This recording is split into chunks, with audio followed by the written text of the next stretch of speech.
at what point did you get off of your family's, and it sounds like maybe early on, off of your family's paycheck, and began to say, you know what, this is the life I'm going to lead, and therefore I've got to figure out how to own this myself.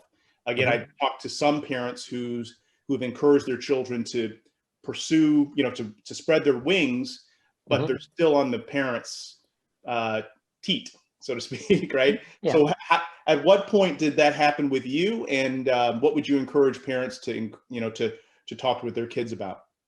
Okay, when I was 12 years old, I started working. Yeah. Now, my father at that time was still paying, the rent and the food, but anything that I needed to buy was myself. Then I left at 17, and then I'm 38. So 21 years I've been out on my own.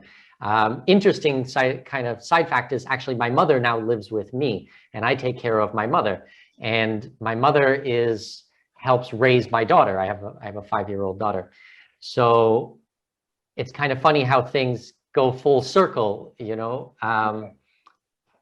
Yeah. So and to your second point of what parents should tell their children, well, I mean, I'd be kind of remiss to give advice without knowing anything about the family, because I mean, there is no blanket solution. I was very independent from a very, very young age, and I don't know if your child is or not. I can tell you that the more responsibility you give them, probably the better off they're going to be, because if you never trust them to do anything, well, then how are they ever going to get good at it?